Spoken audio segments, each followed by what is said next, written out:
Hello there, and welcome to the Get French Football News preview show. I'm Nathan Staples, and joining me this evening are Adam White and Tom Scholes.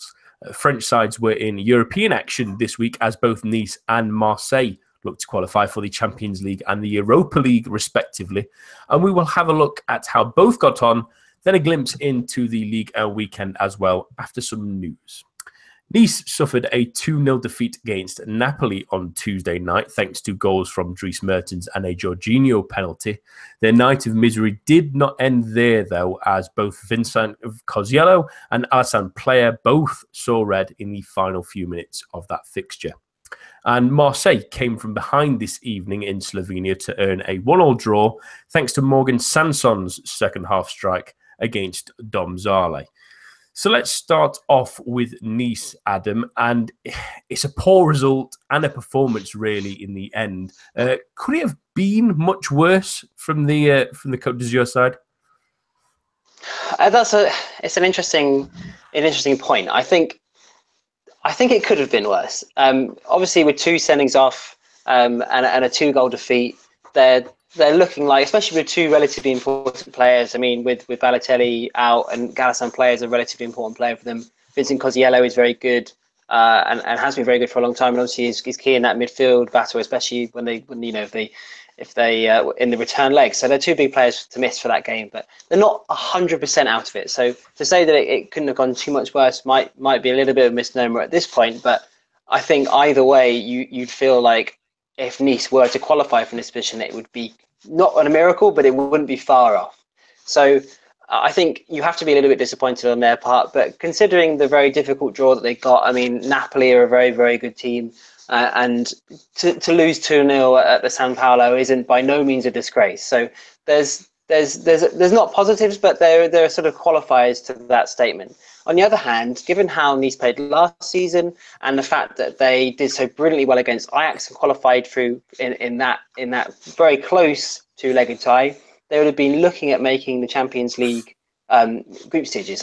That would have been their aim, and to suffer not a drastically bad defeat, but one that puts them close to being out of the competition will be a huge blow to them. And last season they didn't really take the Europa League too seriously, and to drop into that competition again would be a little bit of an anticlimax for them. So it's definitely a disappointment, but there's still a glimmer of hope. I can see a 2-0 win at home for Nice. It's possible, but very unlikely. So they're in the tie just about, and it could have gone slightly worse, but this is by no means a good result for them. And if they don't make the Champions League group stages, they'll feel like that an early season objective, a major early season objective, has already been, not been met. So it's very, very disappointing from their part. But there's still a glimmer of hope. So I wouldn't give up hope on them just yet.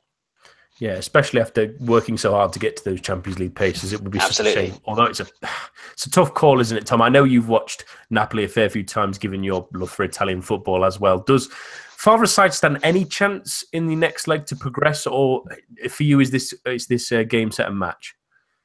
It's going to be very tough. I mean, Napoli are one of the, for my money, one of the best sides in Europe when they fully get going. But as Adam said, it's not entirely out of the question for Nice to score 2 at home. I think they do stand a chance, but the problem and the issue isn't from their part, because we all know what they're capable of. We all know that they can score 2 goals or more at home. It's stopping Napoli and stopping that front three of Mertens, Insigne and Callejon. But the thing, going back onto the first leg, is it could have been worse, because if Milik puts away that chance, he just let it go under his legs. For me, it's game, set and match. But at 2-0, going into hopefully what we could imagine would be a hostile atmosphere at home for Nice, if they get an early goal, or if they start quick and pressurise Napoli and contain their forwards, which I think is the biggest challenge, then I think they might be able to pull it off. But again, it's like, their issue isn't themselves, because we know what they're capable of, and they obviously know what they're capable of, is stopping Napoli from getting 1 goal or maybe more, because 1 away goal kills the tie off.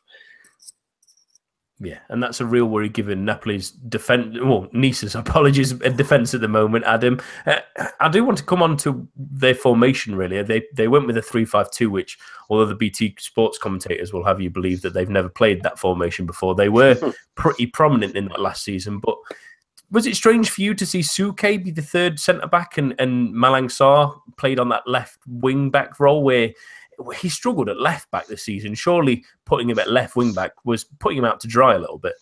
Yeah, it was a bizarre decision when you think about it. They seemed like they were playing in each other's positions, which was a very unusual choice. I think Suke has played at centre back before. He played there in the last game of last season and played a couple of times at centre back in December as well, which obviously is sort of slim pickings in terms of a role for such a big game. You know, to be so proficient in. You know, you think Sarr, although he started last season brilliantly in that position as part of a 3 on occasion, and sometimes part of a 2 as well, that you would have felt like that although only 18, you still felt like that would be his primary position there. That you put him in centre back before you put him at full back or at wing back. And Suke obviously being a right back and playing that 3-5-2 as you mentioned last season a fair amount, Suke would slot right in at a wing back and or a right back if they're going to go for a flat 5. Either way, he would be more useful there. So it's a very odd decision to make, to sort of swap them around a little bit. I know that perhaps if I was thinking about Sarr's experience here, and that he is, although a very promising player, he did tail off dramatically during last season, and maybe trying to protect him a little bit by giving him a role with a less responsibility, which is understandable. But you feel like for a big game, although he may not be in, if you look at the last 6 months, in the best form, you feel like that swapping those two players over would be a rather odd decision. So I'm struggling to see Lucien Favre's sort of rationale for doing that. But I think in terms of that front three of Napoli, either way, they would have been under a lot of pressure. So it's going to be, as Tom said, it's going to be very difficult to see whether they stick with that 3-5-2 or go to 4 at the back, how they contain them. And it perhaps feeds into a little bit that Sarr's been playing at left back at the start of the season anyway. So maybe Favre's kind of seen a little role for him there, that he might be able to convert him into a left back or a left-sided centre back in the future. So he's sort of kind of moulding him into that. So maybe this is part of he sees it as part of his development, which would be an interesting idea, because he's a good defender on his day and he has a skill set to play there. But I don't know that the left back role is necessarily one that he would adapt to. But given how Lucien Favre's reign at Nice has gone, and he's made some sort of fantastic decisions and some been fantastic addition to the league, he's made some brilliant decisions, and Nice have ground out results mainly down to him, that you feel like you have to trust in his ability a little bit and his nous as a manager.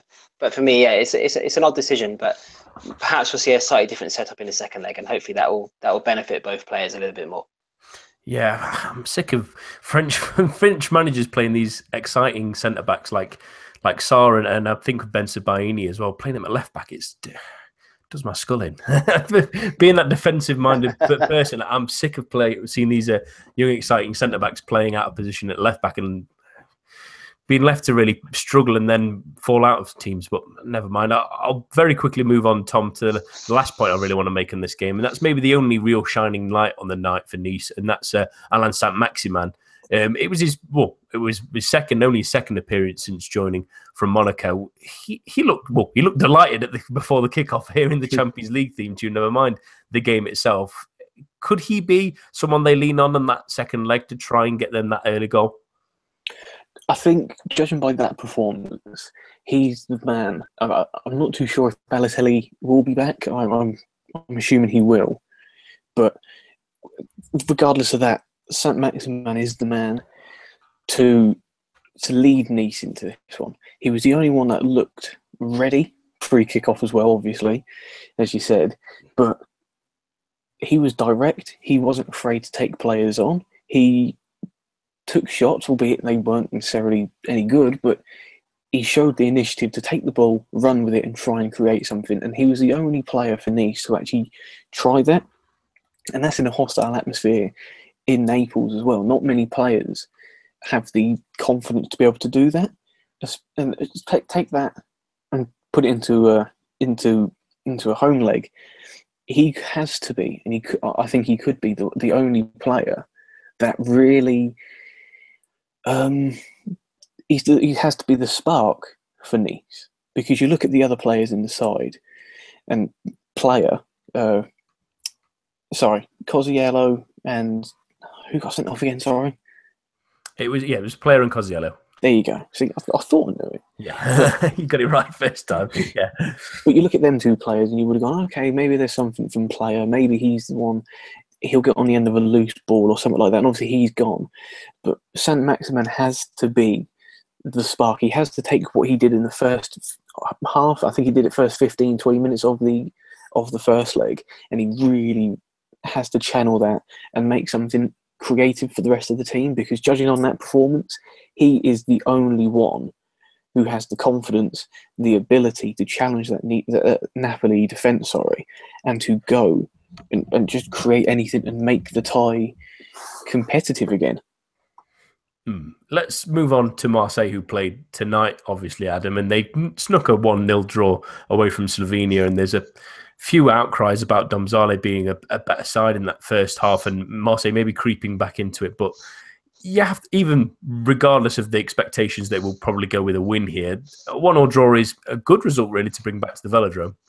Yeah, I think that's a good point. Although going to Slovenia and not playing against Maribor, which seems to be the only Slovenian team that makes any headway in Europe, and not getting a win is disappointing from Marseille's point of view, given the stature of that club and the quality that they've got at their disposal.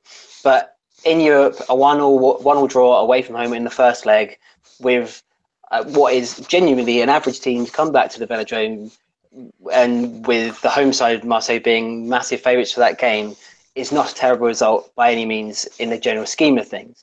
But although by all accounts, Domzale had played well, and you'd expect them to, because if you think about it, this game is arguably one of the biggest games they would have played for a very, very long time against such a big club coming to their ground, and understandably they would have been very much up for this game, and Marseille perhaps not as much. So I think a 1-1 draw is by no means a terrible result, and you would hope going into the second leg that Marseille, given how they played against Oostende, who were a good side in Belgium last season, finishing in the top 6, they did very well, and I know that the Belgian analysts at Football Radar are very keen on some of the players in that side. So, and they won that game 4-2 and were very, very good going forward, although a little bit lax at the back. You would expect a similar sort of result, and Marseille to score a fair few goals against Domzale at the Velodrome next week. So I think Marseille fans, although they'll be disappointed, they shouldn't be worried about going out of the competition just yet. I think the next leg at home still looks like anyway a relatively simple task for Marseille. Yeah, and you would still expect them to go through, certainly. Tom, I just wanted to touch on the player that scored the goal that brought Marseille back into that game, and that's Morgan Sanson, who's maybe been lost in the shuffle, at least from the crowd on Twitter, with the amount of big-name signings they've brought in and are still looking at bringing in. Could he arguably be the most important player they've brought in since Frank McCourt joined the club and injected that more cash incentive that they've gone for now? I'm glad you said the most important player, because I was just about to... Yeah. You took the words right out of my mouth on that one. I think it's easy to get lost when you've heard names like, Payet's joined, Adil Rami, Patrice Evra, Luis Gustavo, names that people instantly recognise. Not everybody, a casual fan of European football, will immediately know who Morgan Sanson is. But when you watch him play, both for Montpellier and Marseille, he adds a bit of calmness to it, and he's very solid. He knows exactly what he needs to do, and he knows what he has to do. And it's games like tonight, and I suspect we'll see it more throughout the season, that he comes in clutch, and a lot of players will grab the headlines, a lot of players will get the retweets and have people's ats changed to their name. But Morgan Sanson, whilst he might not be the most glamorous of signings, I think he's got a strong claim to be, like you said, the most important player in this new era. And I think he could be one of the most important players if Marseille are going to, 1, advance to the group stages, 2, do anything in the Europa League, and 3, be a success in Liga this season. Yeah, and my hope was they were going to bring more players in like him of that youthful extent and maybe build from there in an interesting squad. But it's good to see Sanson get some shining light, at least alongside Lopez as well in that midfield. Let's hope that they can both continue and propel these towards the Europa League group stages. Let's move on to Liga 1 action now, Adam, and we're going to start with Lyon Bordeaux. And Bordeaux are a team that are already out of Europe that we've mentioned, but they've put in better performances as of late, especially last weekend, to earn that 2-0 win over Metz. With yet another strike from Younes Sankharé. He's got 4 goals in 4 games across all competitions. Would you believe it? He's only had 4 shots, supposedly, and they've all gone in. How well has he begun the season? And further on from that, how key will a win be here for Jocelyn Gourvec's men for their European ambitions?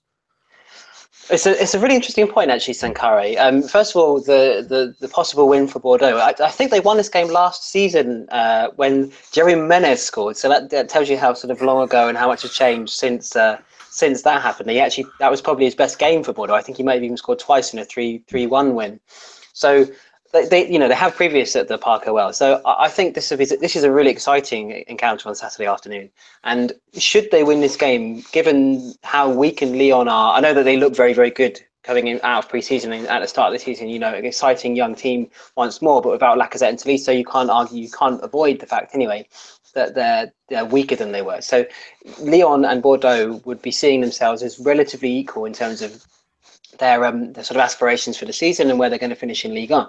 So if Bordeaux were to win away at Lyon, it would be a huge, huge feather in their cap going forward, and a massive 3 points when May comes around, when those 2 teams, I think, will be sort of very, very close in that sort of 6th to 3rd area of Ligue 1. So it would be a massive win for their European aspirations. In terms of Sankharé, I think he's really developed at Bordeaux over the last sort of 6 months since he signed from Lille, which was a bizarre little transfer, given that he was at Guingamp and then spent 6 months at Lille, and then was already at Bordeaux by the time January came round and been moved on again. And he didn't have the greatest time at Lille. He was a bit anonymous and a little bit ineffective and a little bit weak, which sounds a bit odd by his standards, given what a powerful player he is. And those that don't see him that much, he kind of represents, there's a little parallels with a slightly younger Yaya Touré in the way that he sort of barrels forward, and the way he's, this season anyway, has joined attacks and, as you said, got 4 goals in 4 games from 4 shots, which is really quite impressive.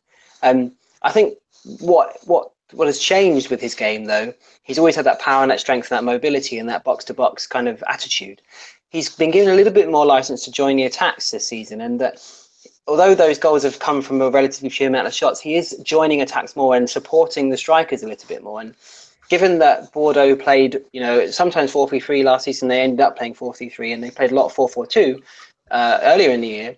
His role was perhaps a little bit more limited, and the wingers at Bordeaux, when they played 4-3-3, as they still are, to be honest, but they were given a little bit more license as attackers. And Sankharé is almost playing as attacking midfielder, because we've seen Lucas Laragos coming from Belgium sitting, and we've seen Valentin Vada when he's played as a more central midfielder. And Sankharé has been the one to make those runs, and he's actually very effective at making those runs late into the box and getting on the end of things. The goal against Angers on the opening day is a really good example of the way he sort of timed his run really well at the near post and tucked his chance away very nicely. And that was sort of very similar to the way he took his goal in Metz against Metz too. So he's been given a slightly better, a more attacking role, more forward-thinking role, a little bit more license, given those 2 players have been able to support him, and it suits his skill set. He's very adept at making those runs, and given his power and his pace, he's able to cover as well. So I think it's a nice little sort of nuanced view from Gourvenec to change his role slightly and give him that little bit more license. And I think looking at Bordeaux as it stands, you look at their squad and you think Malcolm's playing very well. I think he's had a good start to the season, and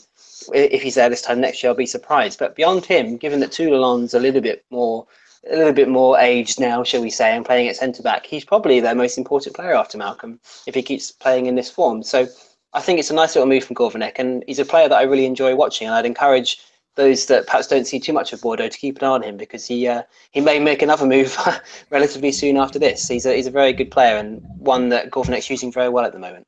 Yeah, it's good to see him shine again. Tom, Lyon have a player that's been impressing in the last couple of weeks as well, and they're 2 for 2 in Ligue 1 games, and it's Mariano Diaz, who's scored 3 goals in those 2 games. What have you made to his start and that Lyon attacking quartet, and what dangers they could possess for Bordeaux on Saturday?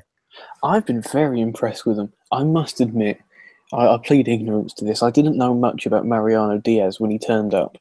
I knew he came from Real Madrid, and obviously with the trend that's going on now, if you're a youngster from Real Madrid, if they let you go, you kind of, why aren't they keeping you, however, and whatnot. But looking at how he started with Lyon, and how he's slotted into the quartet, I think he's a real talent. He's a really good player. As for the quartet, it's exciting. It's good to see Fekir back on top of his game after following his knee injury and what happened after that. Depay also, after his time at Man United, many people wrote him off because obviously if you don't make it in the Premier League, you're awful and you never ever will be a good player at any club you're at. But it's good to see him do well, and it's good to see him suit a quartet along with Diaz and Fekir and Traore that seem to really gel together, and they really work together. For what they'll pose to Bordeaux, it'll be pace. It'll be pure pace on the wings, and they've just got to deal with and contain the wide players and almost put someone on Fekir to stop him from creating anything. It'll be tough for them to stop it, but I think it's definitely doable. However, it's an exciting quartet to watch, especially when it's players that you may have enjoyed a few years ago, like Depay and Fekir, that have almost fallen off the wagon. Not saying they're awful or they have been bad, but almost not getting the attention they deserve. And to see them perform in such a team like this is refreshing. It's exciting.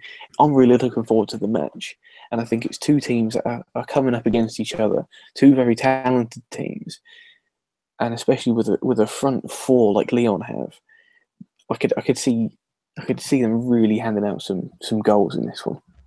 So let's get your predictions on this, and I'll start with you, Tom. What are you taking for the game on Saturday? I'm going to stick my neck out there and go for 3-1 Lyon. Adam? I'm going to go 1 each. I'm going to go 2-1 Lyon.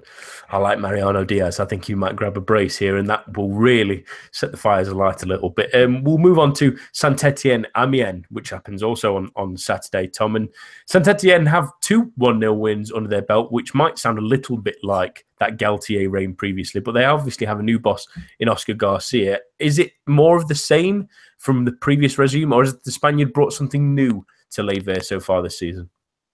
Well, it's a tough one because I must admit, at times under Gaultier, I was bored. They weren't necessarily exciting, and they obviously weren't a bad team. They were quite a solid, rigid side, but they weren't entertaining. And I'm hoping more than expecting that Oscar Garcia can change that into more of a fascinating team that people have to go and watch. Yeah, you have to watch Saint-Etienne. They play really good football. But judging by the 2 wins out of 2, and I've just got the stats up for the previous games, they've not really been that productive according to the stats on here with their shots to goal and whatnot. But they've managed to get wins, narrower wins, but wins nonetheless.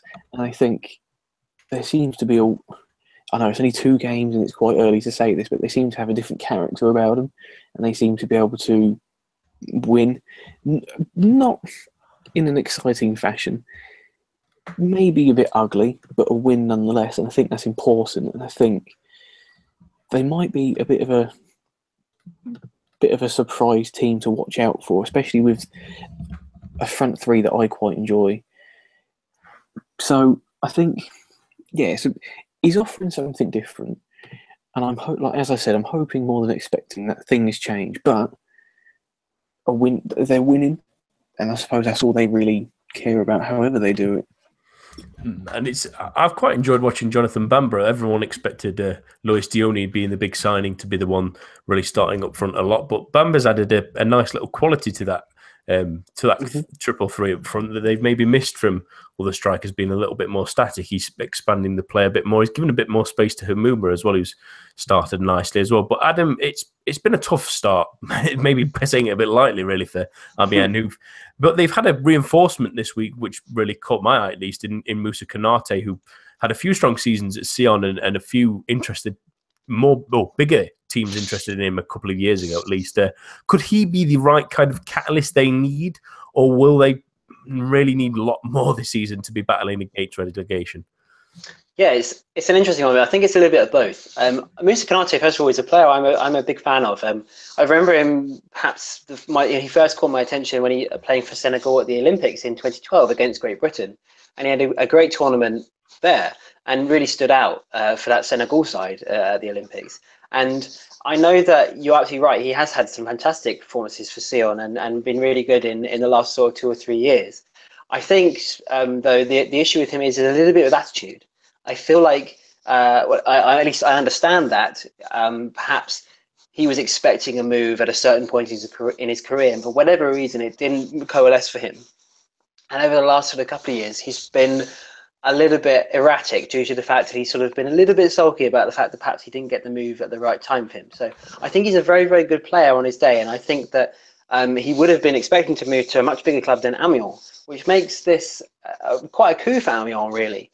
And I think that he could be a real like find for them, if you like, this season going forward, because he may even see this as a little bit of a stepping stone going into league, and I think he wants to play in a bigger league than Switzerland. And he did get 8 goals for Sion last year in Switzerland, which by no means is overly impressive, but I think that's a sort of a slight sort of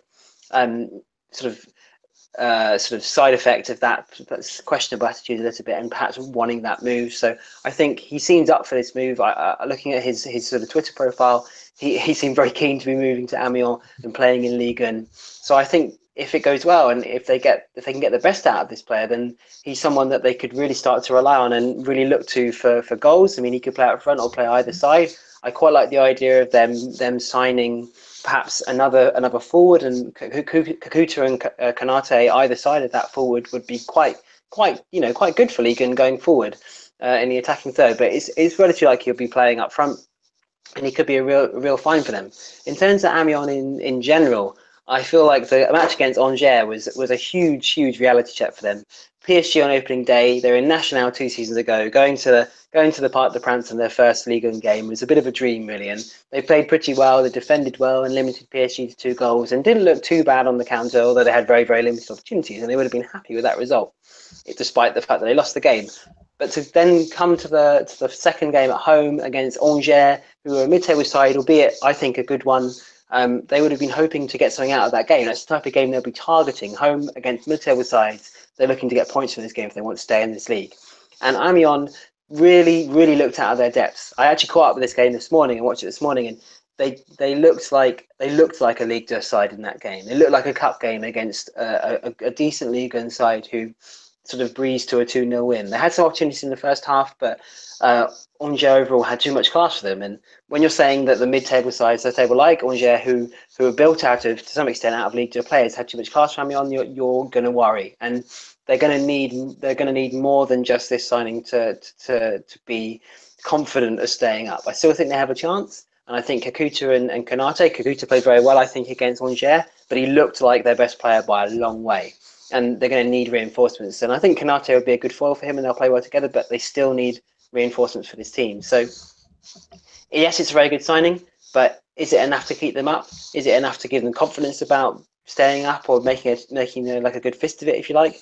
I don't know. I think they're going to need at least 1, probably 2 more players going forward. But it's a very, very good signing nonetheless, especially if they can get the best out of him. Who knows? It could be the type of player in conjunction with Kakuta to drag them towards the 17th or higher, which would be a great result for them. But there's a long way to go for Amiens, and they looked out of their depth last week. So I'm more worried for them now than I was when we discussed them before. So it's an interesting one, but let's see how it goes. So what's your prediction, Adam? I'm going to say Saint-Etienne 1-0 again. I'm going to be a bit sneaky. I am worried about Amiens. I think they were pretty poor against Angers too. And Saint-Etienne are on the cusp of something, I feel, especially if I feel they might give Diony the start in this one, maybe even with Bamba. I think they might win 4-0, which is, that would blow your mind if you were a Lever fan last season. Tom, what do you think? Well, they've had 2 1-0s so far this season, so I think they're going to do one better and go 2-0. I think might be a less safer bet, let's say, than mine maybe. Let's move on to our final game, and that's Lille-Caen on Sunday. Adam, Caen are another side that have struggled out of the gate at least, but they were maybe a tad unfortunate, you might say, against Saint-Etienne. They hit the post through Ivan Santini late on as well, and only 1-0 defeat really. Is this a real chance for them to get some points on the board against a side that, at least last time out, was a bit mental, if anything? It really was. It was an interesting game, wasn't it? Just as an aside for that game, Nicola de Preval as a goalkeeping choice, it completely baffles me. But that's a whole other issue. Yeah, you couldn't have believed my delight when I saw he was going in goal. The hardest working man in Ligue 1 football, Nicolas de Preval, clearly. He'll do any kind of job you want him to. Yeah, even if it doesn't fit his skill set at all. It was wonderful. It was wonderful. But I think last week for Lille, although it was a great result for Strasbourg, it was 0-0 at the time. Mike Magnon got sent off, having used all three of their subs and having to put de Preval and then Ibrahim Amadou in goal, which seems like the more logical choice. I don't know where to go with that to start with. But I think that was a little bit of a blip for Lille overall, and it's a little bit skewed the scoreline obviously by that sending off and that goalkeeping situation. And Lille were very, very good against Nantes at home on the opening day, and they looked like the type of side that Marcelo Bielsa would want and that he would try and mould. I think from Caen's point of view, they did well to keep hold of some of their better players. I'm a big fan of Ronnie Rodelin. I think he's a very useful player. Ivan Santini is very, very good in the air, especially, and a good striker, and scored a fair few goals last season. So they did well to keep hold of those two players. But I think it's going to be tough for them at Lille this week, and I would expect Lille will be targeting this game as one they expect to get 3 points from. In terms of in terms of Caen in general, I think that given that they barely survived last season, I mean, they were very lucky to get a result at PSG on the final day, and they might have slipped into the relegation playoff if they hadn't. And although they've kept on to those two good players, as I mentioned, and they got Frederick Gilbert on loan again, who is a player that I'm quite a big fan of. I think he's useful in that fullback and even centre back role occasionally.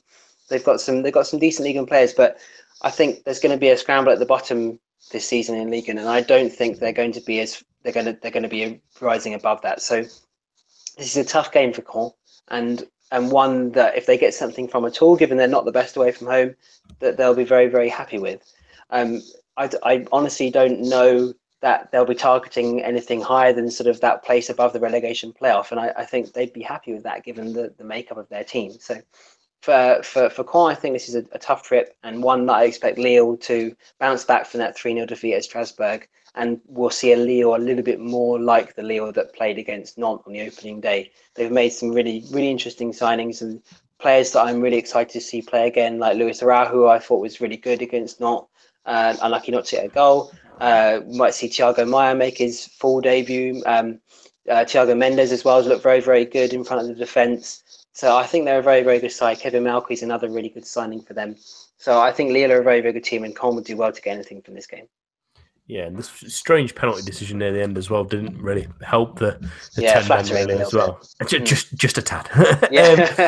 We'll discuss with you, Tom, the slightly crazy side. That it was possibly the craziest game we've maybe ever seen for Lille last weekend, but that erratic nature with Magnon getting sent off for something silly, the fact that they were so confused about what to do with the goalkeeper, and they obviously made a third tactical substitution after two needed substitutions for injury before half-time.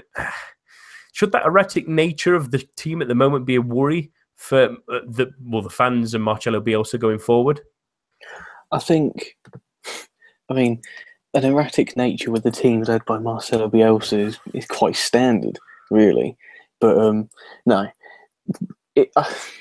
I wouldn't say it's something to be worried about, because it takes time, and obviously we know what Bielsa's like. He's a very intense coach. He's a very intense individual, and he wants his teams to be 110% every time.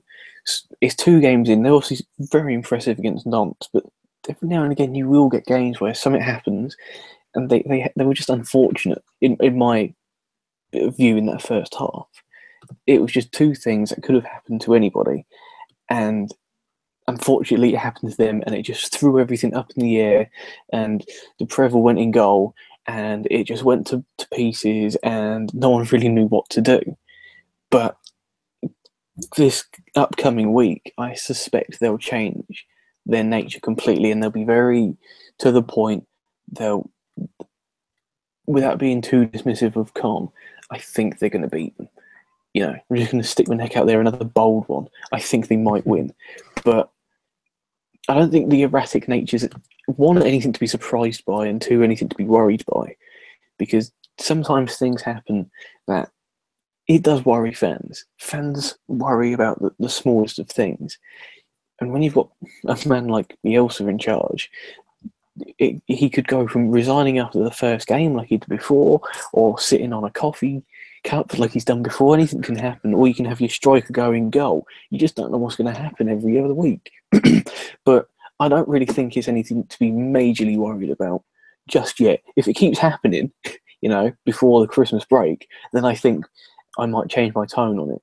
However, for the time being, I think if he got anything under control, I think it might be this.